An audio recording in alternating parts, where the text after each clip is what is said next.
And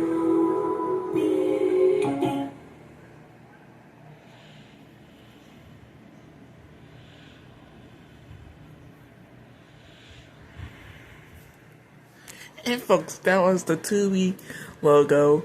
Comment down below if you like it.